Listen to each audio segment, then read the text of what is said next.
HooHooHooRobin. Kind of a weird day. You think they pulled a movie? No way. No way. No way. No way. You don't think they pull it? can't. No. Why would they pull the movie? Why? What does that have to do with a They movie? do Has that, nothing to do with but the they movie. do that with other stuff No. all the It's gonna be time. horrible for the movies. It's gonna be weird to see it now for the people that haven't For seen the it rating, you know, I think that's a movie that could have done really well because, like, I actually really like this trilogy, Right. As opposed to the Schwarzenegger Batmans, which I thought were ridiculously stupid. terrible. Well, they were cartoony and all. They were like going for a these different ones, field back I then. mean, the Christian Bale ones have been awesome. Yep. Yeah. They're good movies. I only liked the second one. The first one was okay. I loved the second one, and this one I was okay. I didn't love it. Yeah. Oh, did you see this one? Yeah, I liked it. I liked it. I still like the second one better. By far. Bob, Hey, Bob. Odenkirk. Jesus Christ. How are you, sir? Interrupt your show. Don't worry about it. You're We're not on the air, interrupting anything. It's just a strange Huge day fan. today, sir. Huge fan of Breaking going Bad, on? of course. I'm Hanging a big out. fan of radio. Are you? Really? Why? Are you really? We're the last of a dying breed. Yeah, we're not, and we do it every day. This is Don Trump Oh, Jr. Hi. That's me. Hi. Yes. You related to the senior one? No, not at all. Yeah. yes, I Poor am. fella. He would be the son. Poor fella. Yeah. Yeah. Donald Trump put out a few kids, right? Yeah, exactly. He How's put out it a few. going? You're like a judge on one of those shows, right? Exactly, on The Apprentice. Hey, I just got hired as a judge on one on a show's coming out next year. Yeah. Cool. It's called America. What is that you're doing? Is that your talent? Isn't that What you're doing every right now? Yeah. What is Can that you- you're doing? Can you stop that? It's a long title They're going to use an acronym. with a lot of dots. Use an acronym. dot. Yeah. Do you like that? Is that fun? Yeah. Listen, I'm not going to quit my day job, but it's sort of a interesting way to break up the year. Yeah. It's one of those things, I guess, being kind of a real estate guy, I'll look back on 20 years and be like, hey, I was like network TV for 7 or 8 years. That Like, is kinda pretty cool when It's you think about it's just your a life real estate experience, guy. It's not something I do. It doesn't change what I, just makes my life a lot harder during the time that we're filming because it's hours that I'm not doing what I'm supposed to be doing, so I got to go back and, but it breaks it up. It's pretty cool. That's the beauty of my career. I don't have that whole hubbub with TV to interfere with the shit that I'm doing. But watching TV. That does get very Yeah, distracting. That's a lot of fun. You worked with Bob, right? We did it years ago, man. We haven't seen each other many. We did me, Bob, Rich Voss, and Zamuda as Tony Clifton. It was this weird thing where they were showing outtakes. Why were we doing that? What was the event? It was an Andy Is it a Kaufman special that they were showing on TV, or there was some reason why it wasn't just. It was like the 10 years. It was or maybe. 20 even 20 years. of Andy Kaufman's death. It was at the House of Blues in L.A. And they showed a lot of Jim Carrey footage that wasn't in the movie from. It was right whenever Man on the Moon came out. Right. And then they did a walk by Kaufman's house. We went over to the Comedy Store. Yeah. It was kind of a weird show, but cool that way. Yeah, like it was yeah. a cool one, and I'm a fan of Jim. Aw. He's a funny thanks, guy. man. Thank you. Man, I He am. is. That was a weird sweet boy. night. It was a weird crowd. But it's for Andy Kaufman of But sorts. that's why what we do you did it. expect. Perfect. Right. Perfect Yeah, for yeah. Andy. I'm Yeah. jealous. I would have loved to check that out. I was before it was my first time I think meeting Zamuda, and He's been on the show. It was as it got hotter and hotter, the fucking Clifton makeup gets Started tougher melting? and tougher to keep on. Oh God! Nice. And That's he's melting. doing it again. He's doing Clifton. He is, hosting right? a show at the Comedy Store. He Really? came in as Clifton about a year, maybe. Oh, it yeah? might be 2 years Was ago it now. pleasant? No, It was weird. He's not a pleasant man. It was very strange. It is Extremely very- strange. Very odd. Yeah. But we enjoyed it. Yeah, Zamuda's a weird dude, but I mean, he's managed to keep that going for Amazing, right? a long time. Yeah. And it's odd. We all know Kaufman is fucking dead, but there is a part of you that when this son of a bitch sells it, you're like, well, Yeah, that could be him. you have like a little hope. know, And then you're like, I know. no. Yeah, a little hope, right? Yeah, then it's just, you realize it's just fucking bomb. Yeah. I love what they did with that. I love that they switched off who played the character. Amazing. And Yeah, just it an was amazing also a kind thing. of comedy that it seems like it would fit in right now. Everyone would understand it with, like, Between Two Ferns and Yeah. stuff, the kind of rudeness. But back then, that's It so was just nuts. Yeah. It was nuts, man, and he would do stuff that Going just on- people didn't like. They went on. Did you see the Genuinely. Dinah Shore show appearance? Oh my God. No. Oh, it was great. It was just great. Was He it was it rude with and Kaufman stupid. or I think it was Zamuda? Muda. And he was hilarious. Yeah. Just because back then there was no alternative comedy. Right. It wasn't this weird irony. It was like you were just a guy who they thought sucked. That was really ballsy to fucking do that, man. Yeah, Like, he was To doing go up and bomb on purpose was a... Catch a Rising Star. It's not like it was the Luna Lounge where people were a little bit more tolerant because they knew you were exploring a certain mentality or a certain thought process. Right. This was just, what the fuck is he doing? The only thing I would say is different is I used to go do stand-up at the Improv here when I wrote for Saturday Night Live because I wanted to get a laugh once a week. If you can believe that going to the Improv was the thing that fed my soul. You know how rough SNL was. What years were you there? 87 to 91. Okay. I wrote for... Dennis Miller and Jan Hook's time, and then also Farley and Sandler. The Farley years were Awesome. Amazing, yeah. Yeah, some great stuff. And on the wall, they had those photos. Do you remember? Did you ever do that club? The old New York Improv? The old one. I think I went in there once. It kind of was before my time. So anyways, closing. on the wall were these pictures of acts, and it was so weird because there were singers, and there were people doing juggling, and then they explained to me that that's what used to happen in a comedy club in the 70s was you'd have a comic, a singer, and a specialty act in that order all night long. That's like a variety show almost. Like Ed Sullivan. People spinning those plates. Weird variety acts. Yeah, those spinning plates in a nightclub. It was always weird. Like, I remember Ed Sullivan, and it was that kind of dumb thing. And the whole family would sit and just be captivated by somebody doing some awful thing with bouncing balls and spinning plates and juggling bowling pins. It's like, what? Yeah, who's watching this shit? This is a party act, right? Yeah, this is like a 6-year-old birthday party act. It's on national television. National TV. Yeah. I'm amazed there's enough people interested in taking the time to learn a practice like that. Like, backstage, imagine that. The Beatles talking to the plate spinning guy. Yes. And they're both doing equally well. They're both at the same place in their career. No one remembers that, like, when the Beatles were on Sullivan, like, there had to be some filler acts before and after. The zookeeper with the... Yeah, and there was a guy that's like, I played with the Beatles. On Ed Sullivan. No one remembers me. That's a funny moment in Mr. Saturday Night, which it wasn't my favorite movie, but there was a really funny moment where Buddy, who is Billy Crystal's, like nightclub guy who never quite made it to the big time character, comes out was it before or after the Beatles, and he's just screaming at all the kids and he fucking sabotages his career. But it was a very funny thing to picture a comedian having to come out and fucking work with the Beatles. Well, the Beatles. Yeah. I just don't remember if it was before or after them. Yeah. But somebody else did. You were involved in Mr. Show, right? I helped with it. Yeah. I got in the way of the camera. David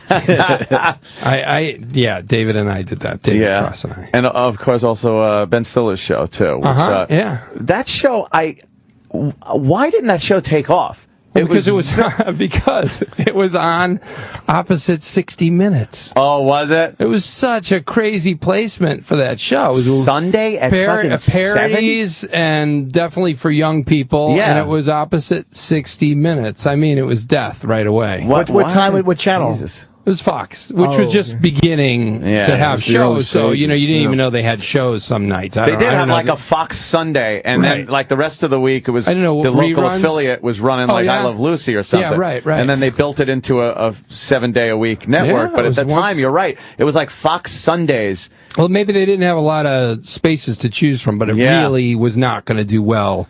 Because, 60 Minutes...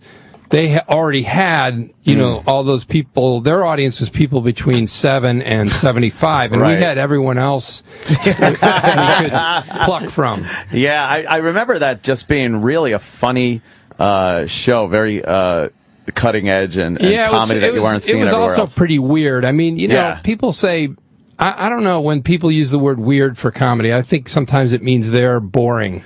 Like Mr. Show, I feel like people talk about it like it was weird or whatever, but I don't think it's weird at all. I mean, it's just the things we're making fun of are pretty apparent. Mm-hmm. If you're watching it, you can go, well, that's a parody of this, and that he's doing, And then I think the Ben Stiller show was weirder by far because the pieces were such a strange mashup. Eddie Munster in what was it?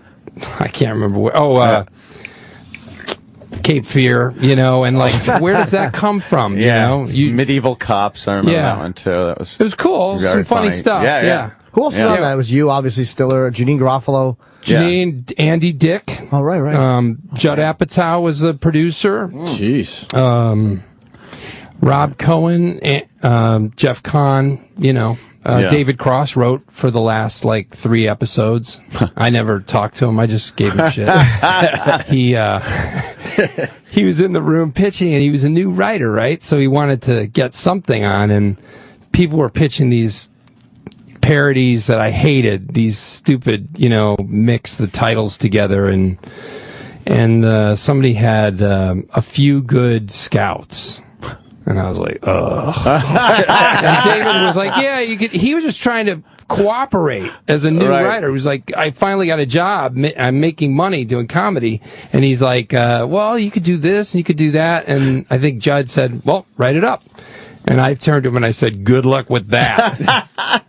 And he remembers that forever. Yeah. How hard is it to write for a show? I've never written for anyone but myself, and SNL is supposed to be a fucking rough environment, a very tough but I don't know place. what it's like now, because I think people are much nicer now. Yeah. It seems like just the vibe there is much better than it was when I was there and before I was there. When I first got there, I couldn't understand the coldness and the kind of strangeness and intensity of everyone. I mean, I was already intimidated because it's my first job and I'm 25. Huge. And then for people to pile on the intimidation, it was like, what is up here? And I found out that everyone felt that way about the place and previous, cast Everyone members. I've spoken to from SNL has the same story about how just awful it was to work there. Yeah, and they wouldn't go up there. I mean, I heard that, Jane Curtin said she'll never set foot on this floor again in her life, Wow. Wow, really? I thought, wasn't this a great time in her life? It looked fun. Darryl Hammond was the longest running cast member, and he's been in 9 mental institutions. That's all you need to know, right? Yeah, does it have the same cachet today as it did back then when it was a rougher environment? Because I kind of look at it as the ultimate back then, and I know it's still on, but it doesn't. It does, though. It does, and also, like I said, I think it's different over there now. I think everyone is nicer to each other. Mm-hmm. There's more people, which somehow makes it. There's way more writers. There was 14 when I was there, and now there's 23. So I guess your odds went down to get something on, but everybody's kind of in the same boat. There's so many people up there in the same boat, so they're kinder to each other, it seems. But I think it does, because there's so many venues for comedy, and it's still a premier place. Well, because my question is more from the business side: did the aggressive work environment actually promote sort of a better product than the happy, friendly? I suppose they probably everyone think gets along that nicely. may be true. That may be true. I don't know. There's so many Saturday Night Live alumni that it's and all you guys seem like it's like veterans of the Nam. You all have this it's camaraderie. An intense experience. We made it through. Yeah, it is a really intense experience. I totally respect to everyone who went through there. But the other thing is, I don't think people are deluded when they go there now. I'm going to be a movie star. They know I'm going to do this, and it might work, it might not pan out. I'm just going to try to do the best I can with this. So when I was there, people were still showing up going, that's it, I'm done. I'm a billionaire. I'm huge. Was that the Hartman years or no? Yeah. You were there for Phil? Phil, I was there for Phil. He was brilliant. Funny dudes, man. Oh, that was funny great. people. Fucking brilliant. Yeah. Simple Fantastic. caveman lawyer. That was one of the great skits of all time. Was Farley as crazy as everyone says? The stories when that come out. When you say crazy, what do you mean? Well, I He's guess a really sweet guy. No, really I understand that, but there was one story about how he would shit out the window. Yeah, he would do that. That's actually never been verified. Why is that crazy? Let's analyze this. I Where does personally- your shit go? I should explain. Touch it down the toilet. I should explain. I'm a huge fan of Chris Farley, but it's crazier to shit in your own window, I guess. They said he did. Yes, at least it's out. It would be crazy He if it was on kept the it. He floor. kept it interesting for everyone. Yeah. I should explain. Youthful. He was very. So depressed when he passed, man. Yeah, it was really he had a sad. lot more to give. He sure did, yeah. And he was a good actor, too. I did Second City with him. I did the main stage with him. Oh, wow. And he did a few scenes that weren't, pure comedy scenes, they were kind of dramatic, and he could have done anything. And His movie work doesn't show what he could have done. Right. And he just... His performance in Tommy Boy, though, was brilliant. Yeah. Brilliant. Really. But way past just being funny. Yeah. It's a real shame because my kids don't really know who he is. And I showed him one or two movies, but he just didn't stick around and do enough to make the impact he should have made, you know. But he was the best guy ever. I loved him. Everybody who knew him loved him. And and of course you saw it coming for so long. It made it worse because for so many years everyone was trying to help him, and it was weird because there was one party that I went to in L.A. and I didn't know he'd be there, and he wasn't drinking, and he was with David Spade, and he wasn't drinking, and he was totally on the ground and doing great, and I thought, oh my God, he's going to make it. I'd never seen him like that. I'd never seen him so in control of himself. And it was like a different person than I'd ever seen. So it made me really happy and to feel like he did it. He made it there. I can't believe this. Because before that, you just see Chris sober after, rehab, but very still, kind of being a childish, kind of being immature, going, I promise, I'm going to be good. Yeah, but you kind of go like, you're just saying that to me like I'm your dad. I don't want to hear that. I want to believe it, and I did. I believed it, but I think he had a lot of temptation. There's people who have a certain kind of celebrity where when people see them on the street, they're like, dude, let's party. Yeah. And he had that. Yeah. So the temptation around him was insane and never stopped. And just walking down the street, and people are, this is their one chance to have a beer with Farley. I'm not going to pass that up. I know he's supposed to be sober. Come on. And he's the big funny just this guy. One time. Come on, Chris. Very approachable. It was really sad. That's got to be a tough way to live. How long after that did he die that you said you saw him at that and he seemed okay? I'd say it was about 2 years after that. Okay. So it was a while. Yeah. Wow. There's something about, there's something about, those big fat guys who are, like Gleason, John Candy, him, Belushi. Those guys also, those really over-the-top, fucking gut-funny fat dudes that are great actors as well. There's different to me than, there's a certain physicality they have that, smaller guys don't have that they bring. No skinny guy could do what Gleason did. There's something about his large. Why is that, though? I don't know. It's just the dynamics of how they're made up and maybe what goes into making them big, loud, brash, funny guys. Yeah. But usually they turn to be fucking, Candy was a really good, serious actor when he did it. I'm babbling. No, Farley when he did the Chippendale skit. Oh, he was actually a pretty good athlete, man. That stuff was amazing. He was. He was absolutely a dancer. He could do anything. It was incredible. I'm looking at that. He was as good as Swayze or whatever it was in there. Yeah. With an extra 300 pounds. It was classic, but Breaking Bad, obviously. That's why you're here, Bob. What about that show? What is with that show? I've never seen it. I haven't seen it. I'm embarrassed to say I haven't seen it. I hear it's great. I'm a huge fucking fan. That's great, man. Thanks. I wound up getting... need to swear. Well, that's true. I shouldn't use the blue language. There's no reason to go blue over here, Satellite children. Radio. Yeah, you kind of love it. It's like ham, right? Yeah, it's ham radio. Sometimes we get skip. We get skip and we broadcast to Europe. Yeah, Breaking Bad's awesome. It really is. And your character came in. Was it the second end of the season? Second season, yeah. End of the second season. Mm-hmm. Yeah, he had to get in enough trouble where he needed a lawyer. Oh yeah, I guess is why you came in at that point. The character's great. We were talking last night about your office alone is a character. That office is hilarious. Yeah. And God, with the pillars and behind it, in God we trust. Constitution, the Constitution behind you, on the wallpaper. The pillars. It's so pompous. Well, it's such a facade. Everything about Saul. When Vince called me to ask me to do it, which is amazing that he asked me to do it. You were in mind when they... you were the guy. I guess so. Wow, that's great. Somebody turned it down, some idiot. Did they ask you to read for it, or they said we'd like you to do it? That's no, God, I know. Isn't that weird? And I said, so tell me about it. And he goes, well, he's a sleazy lawyer. And I go, great, I can do that. How hard can that be?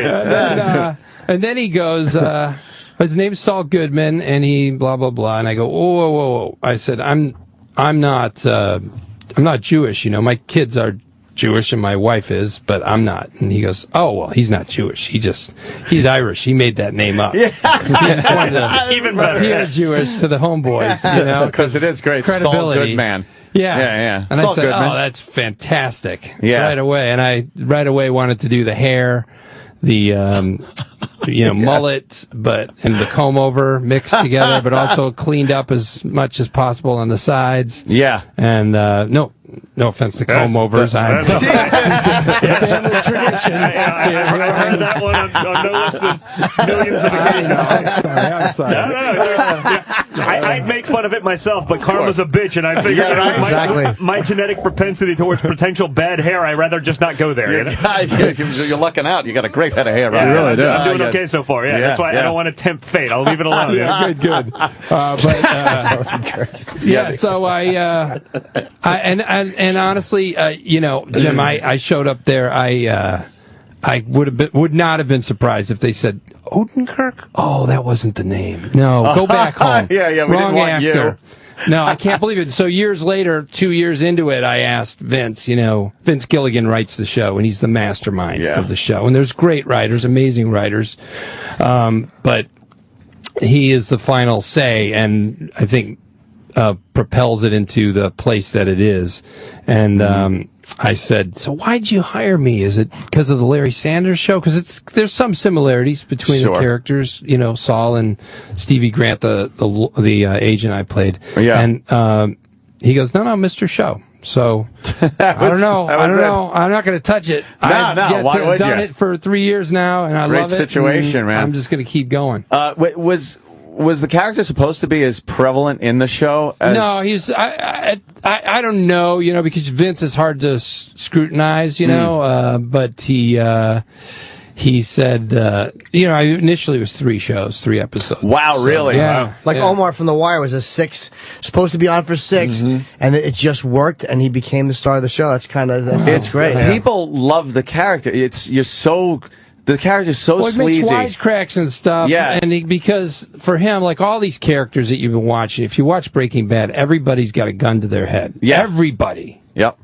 Everybody. The wife of the guy who's making the meth is, scared to death. So he's the one character who wasn't in fear all the time. And he was just making wisecracks. Yeah. It was a big game to him. Yeah. Like, how much money can I make off these idiot meth cookers? Yeah. These degenerates.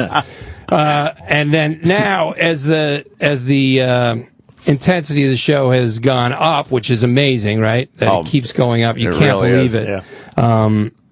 It's the hot water's starting to rise up. Yeah, you can't be neck. Involved with that many people that are in that much trouble and not get your own hands dirty. Yeah, I'm only on beginning of season 3, so don't really tell me to go earmuffs or something like that. No spoilers. No spoilers, yeah. No, but, I was lucky enough to see the first couple of episodes before it aired, and the first episode was great. The second episode of the new season here, it was unbelievable. Just blown away by it. I was saying how it's almost like a movie that's taken years, because a lot of times they don't want a character to change in a show. Yeah, TV shows about not leave changing. Fonzie the way he is. Yeah, Fonzie's this guy. But like Walter White has completely changed through the whole show. Yeah, well, that was the goal of making a show where that happened, which is. It's probably happened once or twice before. I don't know when, though. But yeah, mostly TV is about watching the same characters in the same place. Yeah, it's supposed to be a no-no to make them change. You're going to ruin the formula. But yeah, TV's really changing with these cable channels and what they're trying to do something new. And so that was Vince's idea, was to watch Walter White mutate and evolve or devolve into this evil guy and believe every step and understand why he makes each step. And it happens so gradually that it's not like 1 week he's this timid guy and then the next week he was this tough guy. Well, he's always got a loose screw. That's the thing that as you watch it, you start to understand that he's got this past, that he's got this anger and rage. Oh, he's broken right from the beginning. Jeff Garland said to me, because Jeff, like a lot of people, I have people come up to you when you're on that show all the time and go, I never watched it, and then 2 weeks ago, I watched all of them. I can't believe it. Yeah, it's like 24 that way. You know what I mean? You sit down, you're like, oh, and you spend your whole weekend watching a show. Yeah, and I think it's streaming on Netflix, so it's easy to watch them all. So Garland comes up to me and he goes, I finally watched them all. It's about middle age. It's about being a middle-aged white guy. Nobody says it.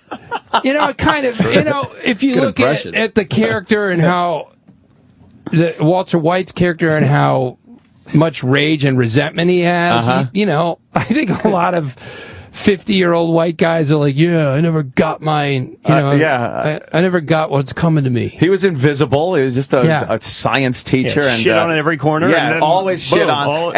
And what's really great about your interaction with him, in the beginning, you were shitting all over him. I mean, you controlled him like a puppet. Yeah. And then now in the last few episodes that I've seen from this season, boy, does he have you petrified now, too, I've seen he's the boss. Yeah. Oh, what he's capable of. Right. Exactly. We had him in recently, and he's fantastic. Brian described it as, he said when he came up with the character and how to make it, he said he wanted him to blend in. It was really brilliant. He said, I gave him, these bland colors, so he blended in, and an impotent mustache, and it's all I can think of now is an impotent mustache. Yeah. Greatest term. Just sitting over his face with no purpose whatsoever. Yeah, just nonsense on his face. Yeah. What a smart actor thing to do that is. He's great. He's a great actor and a really great guy, and sets the tone for that set. And then the Emmy nominations came out, and 13, right? Crazy, right? A lot. Wow. It's amazing. Amazing. I mean, Giancarlo Esposito is such a great actor, and he's plays Gus. He's nominated, and Anna Gunn is nominated this year. She's so great as Skylar, and this year she's amazing what's coming up. Yeah. So she looks petrified too, which is great. Like, she's in such a spot. That first episode of this year, I don't want to wreck it for you. But I'll go earmuffs, right at the end, right? I forgive you. Yes. And that was crazy. And she's like, why? Her face is brilliant, because you could hear her going, what? You forgive me? Oh, man. Everyone's just petrified. It's fantastic. Yeah. It's a moment where you're like, I don't know if I wanted to see. You didn't need to have a camera in there then when they said that, did you? Did you need to show us that? And it's also a credit to the show that a lot of people, when it first came out, weren't watching it. I mean, this has built up steam where people are going back and getting those first couple of seasons and blasting through them, trying to catch up before the spoilers come out. I can't believe I get to be on it. It blows me away, and it's an amazing project. I bet. Yeah, you get recognized a lot from this, or more so from this than anything I've done. I've been doing comedy. Stiller Show, Mr. Show, and all kinds of little videos, because I'm always making stuff with friends in L.A. Funny or Die. Funny or Die stuff. And, but I've done so much. But this is obviously the biggest thing by far, in a way, that I've done. Yeah. Do you have any clue of where the storyline's going to go? Not even going to ask you what happens, but I'm just curious if you know. I won't make it outside the studio. That's true. We might have to beat it out of you. It is a darker season this season, as you can see, and but there's some amazing, mind-blowing stuff that happens that when I read it. You read the scripts. When I get the scripts, you read it. It's just like watching it. You're like, what? No! You're kidding me. I mean, I call them up and say, how are you going to do that? That's got to be fun. It is fun. And then you want to forget it right away because you want to watch it again and sort of see it for the first time. Do you get the whole script? You don't just get your at the end. The last couple episodes of the season, they black it out like a government document. CIA document, right? Yeah, they do, because script almost got out like 2 years ago. I don't know how, but they, so they don't want to. They don't trust you guys at all. Ruin it for everyone. Right. I don't want to know what's going to happen, and especially now that the end of the run is kind of looming. I watch these episodes like you want to savor them. They end and you're like, shit, there's another one gone. Yeah, I definitely say, because I watch it mostly on like an iPad when I travel. I save them all up, and so it's like man, there's 2 more shows in the season. It's like, do I watch it now and try to grab it all in, or do I wait 2 weeks and just try to get something more out of it, watch something else to break it up? And I totally get people who go, I can't. I have to wait till the end of the season and watch them all. I can't suffer through the week. I watch them, and when I ever watch anything, I watch it fast because of, again, spoilers and the amount on Twitter.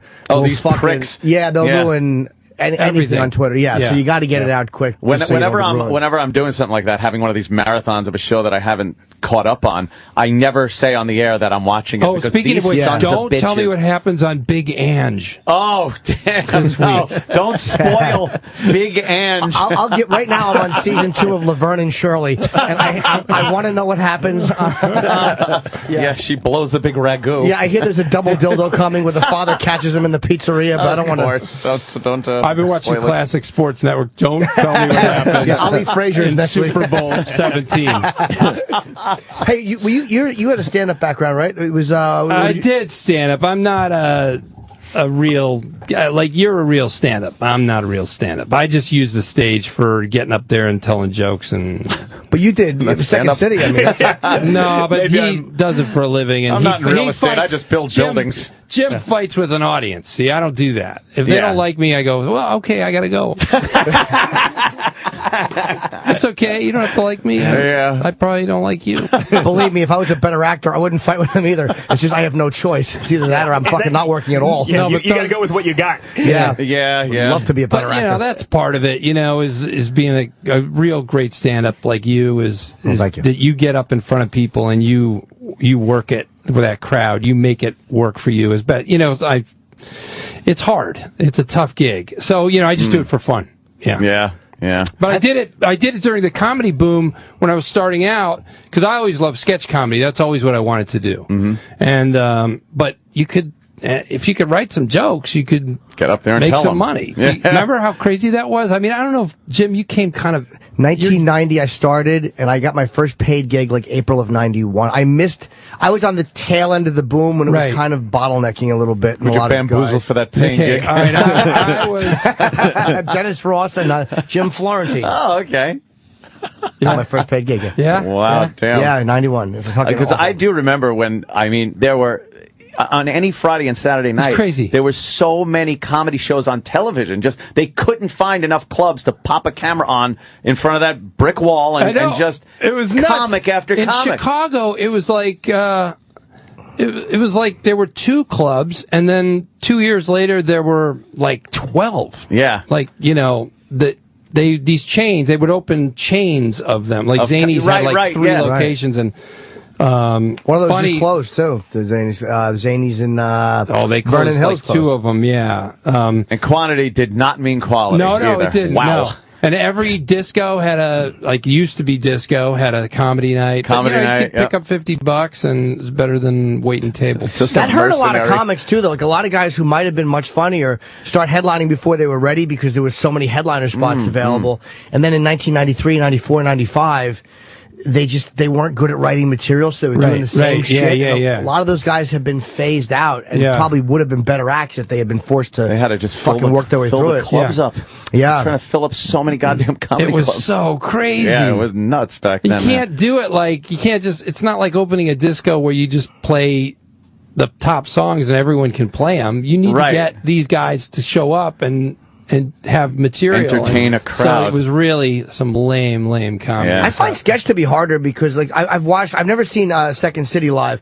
Excuse me, but I've gone to UCB and when Amy Poehler went in one night, and what a masterful improver she is. She's fucking brilliant at it. And it's like improv is either really, really horrendous or it's fucking art. I mean, if you're going to do it good, the people who do it well, they do it all the time. They get their head into this space. I've seen some great improvisation. I'm not a great improviser. I've done it, but I've seen some great stuff. And UCB guys are the top notch people. Some of the people who do like Ass Cat and stuff, like Besser and Amy Poehler and Matt Walsh. But then you're right. A lot of improv is terrible. But sketch, to me, he was writing sketches and then putting them up and. Yeah. coming I up love with that. Monty idea Python and early Saturday Night Live and Second City TV. Those were the things. You guys were. I'm sorry. Were you guys more improv or sketch? Were you doing improv too? Mostly? I did improv because that's where you do it in the same place where you would do a sketch show. But I was always more for let's go write this and try to make it good. And improvisation to me was a way to get there. But I always was skeptical of improv and still am a little. Yeah. I mean, when they're really good at it, when people do it 2 times a week for 3 years or more, some people do, they get to this place where their head is just, they're making connections. The Groundlings is amazing too in LA. The alumni Groundlings, the guys who've been just doing it for years. And, that can be mind blowing because everything ties up and it's funny and how did you do that? It's hard to grasp. Yeah, but but a lot of improv is just people being clever on stage and being scared and everyone laughs because they're all worried for you. It's weird. Yes. So we'll get together and we'll worry. And then if anybody says anything remotely clever, we'll all be thrilled. Very hard. Laughing at the cleverness instead of like maybe sometimes it would deserve a nod, but it gets a laugh. Right. Yeah. I still find it scary because I just know I would find crutches and just lean on them constantly. I knew it's very difficult to do. Well, stand-up is a scary thing. Chips are a great example. Seems petrifying to me. Stand-up is a scary thing because of the audience, though. I mean, you get some really rough audiences in stand-up. Yeah, but you can attack them. You can't attack the camera guy or the fucking writers when you're bombing in a scene. It's horrible because you're stuck in it. I just got to keep forcing out my dialogue. Yeah. Stand-up, you can go wherever you want to go, and like you can own it. I can say I stink. This crowd blows. I'm terrible. You can acknowledge it. It's much more. It's much easier to me than acting is fucking hard, man. Yeah, it looks hard. You're stuck in a scene. And you can't get out of it. How did you feel when you got this part? Is this like your first really dramatic kind of? Even though there's a comedic element to it, is this really your first kind of dramatic role? Yeah, I guess so. Yeah, I mean, did you have any reservations about things. No. The only thing about it is, in comedy, comedy is back and forth. You say 2 lines and the other person says 2 lines, and in this. My character is a kind of a motor mouth, and he runs off. And so I have these long monologues, and I wasn't going to memorize it because I was used to comedy scripts, and you get the blue pages, which is the rewrite, like 3 days before you go shoot it, right? And anything long in comedy gets cut down to 2 lines. Right. Yeah, I can't help you today. Here's the door. And so I didn't memorize it because I was like, well, they're going to shorten this. Essentially what my character's saying here is, I can help you. So I'll just say that. No, verbatim, right? Yeah, they changed like a date. They changed like the word Tuesday to Wednesday. And that was it. And everything else you've memorized. So that was kind of strange. It's such long things, but long passages. But then as I studied them, I started to really get the characters, like, how his mind works, and so there was something going on in there, and it's new. It's a challenge for me, and I am really enjoying it. And yes, it's you can tell it different. comes off very well. I mean, I couldn't imagine anybody else doing that part. You've really owned it. As an actor, definitely. Well, thanks. Yeah, I'm lucky. Is there anything hard for you? I always ask this to guys who are good actors. Like, what's hard for you to play? Like, is there like one that's like that emotion is hard, or that type of a scene is difficult? I don't think I could cry. So some actors can cry. It's nuts. I did a movie called Melvin Goes to Dinner, and it's. Annabelle Gurwitch is in it, and she had a scene where she cries, and she just cries. Yeah. And every time you do it, tears come how do you do that? Flowing out of her eyes. A lot of actors can't put the tears out. Like, you'll see them, like, they do the crying face, but like, your face is dry. They just do that. They just wince. Like, your face is dry. Who cries with a dry face? She just cried. Yeah. Like, what is that? How do you do that? She's like, it's acting, No, I think there's something screwy in the head. Yeah, that's funny. I think there's something that you're always on the brink of crying. You're constantly on the brink of crying. crying. If she thinks her boyfriend's not listening during a discussion, that fucking comes out. Always starts crying. Yeah, she's always got to hold it back. Yeah, so I don't think I could do that. But otherwise, I think it's a woman thing. Yeah, I think they have the ability to do that much easier than men. Yeah, perhaps. I don't know. I've seen guy crying in movies and TV shows. Some people. Demi Moore has a great teardrop. Denzel won him the Oscar in Glory. It's like he's just standing there getting whipped, and the fucking tear just drops. I think the single tear on the not crying face has more impact than the goofy cry face. Yeah. Like Demi Moore just stood there and one tear in Ghost just fell out of her eyeball. You're like, holy shit, that's fucking amazing. Yeah. Well, sometimes you do that with mentholatum. Yeah. They put the fan with the menthol in your face. They blow in your eye through one of those menthol inhalers. You know. Oh shit. And then just before they say action, and somebody blows through that into your eye for like 10 seconds and then gets out of the frame and then tears come out. But that's different. I could do that. I could react to an injury. That's what you're doing, just injured here. This is painful. I don't know, but I really think that one Denzel Washington. Oh, he did it in X too. When he met Elijah Muhammad, he fucking dropped a couple of tears, and it's really intense because there was no blubbering lead up to it. It was a deadpan face, and then flap. There was no indication. Amazing. Where I believe me, that's how I would ruin it. I would go, get me a tissue. Like I would really fucking let the audience know it was coming. Cut.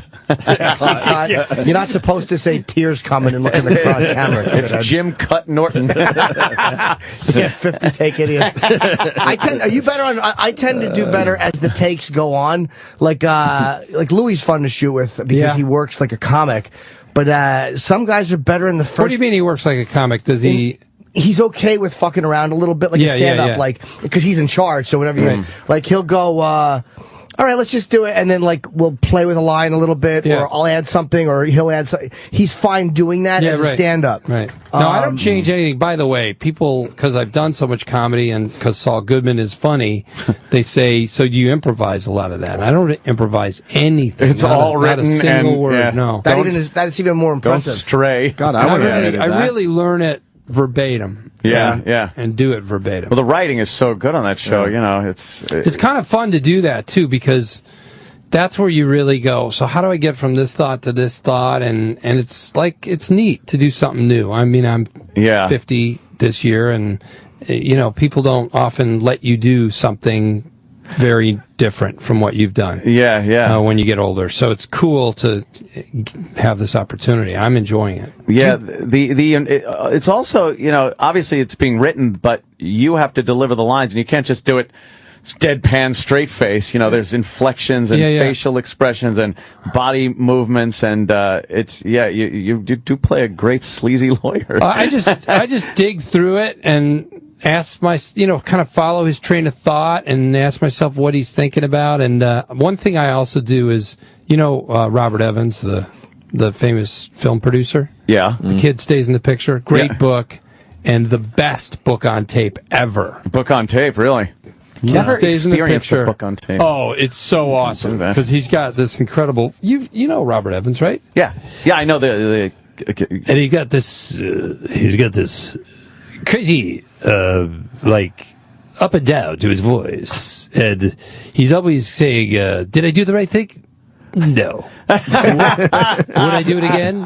In a heartbeat." It's like a sing-song thing, and the pacing changes up, and he's just really fun to listen to. Yeah. So I always do all my lines as him a couple times before I go out there. Oh, wow. Just because he's able to do like a monologue, and you want to hear the whole thing, and he puts do I think that's a smart move? Not in a million years. It's just this crazy rhythmy thing, and I think it maybe helps me to be more entertaining in those long takes. I've heard they tell us we have to wrap up. I guess I don't know if you have that press. Well, we got a special we're running. Oh, we do. Yeah, your comical. When did that start? right now, really, to be honest with you. Hey, do you know Fred Willard at all? I do know Fred.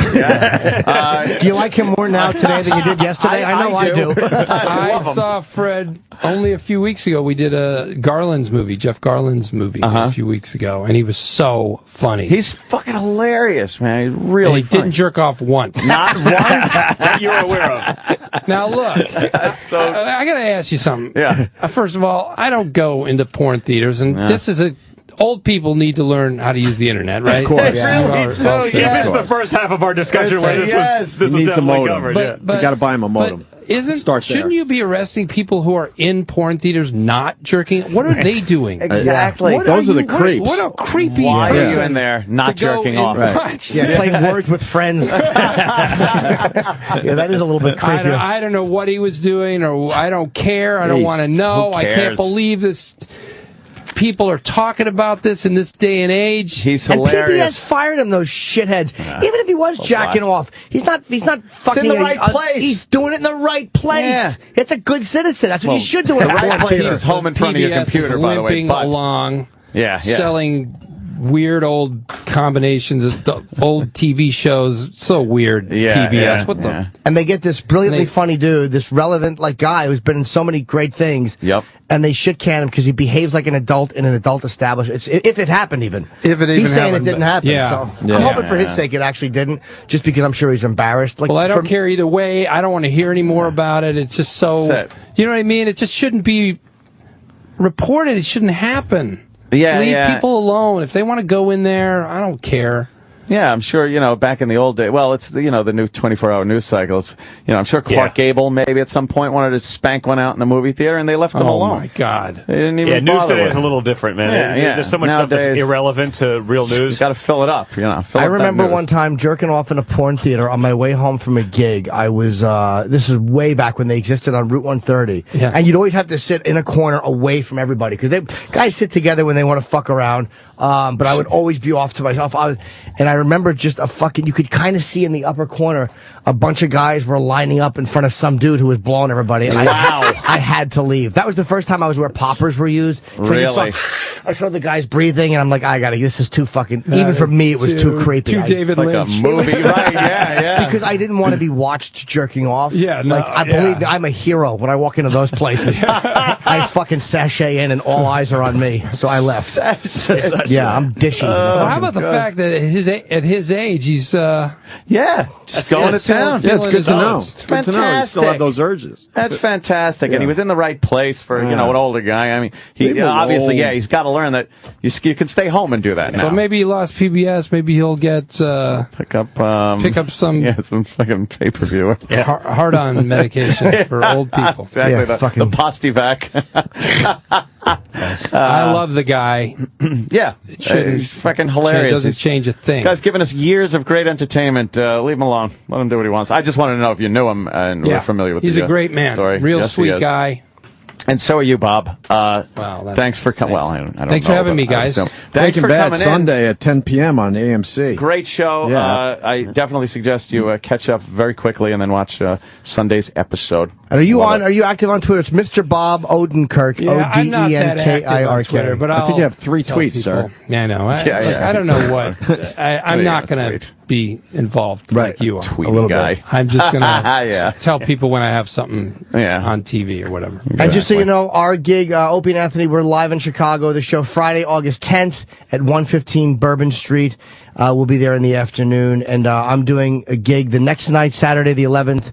Myself, Nick DiPaolo, Artie Lang, and David Tell at the Horseshoe Casino right outside of Chicago. The Horse's Ass Casino with you guys. That's nice language to end on the weekend. All right, Jimmy. And let's not forget Donald Trump Jr. Thanks for coming in. Glad to be in, guys. Thank you, sir. And I believe up next on this channel is the Comical Con special. Comic-Con, obviously. Sure will be fucking ridiculous. No, it said you interviewing a lot of big names. So stay tuned for that. Bob, thank you, bro. Thanks, Bob. Thank you, sir.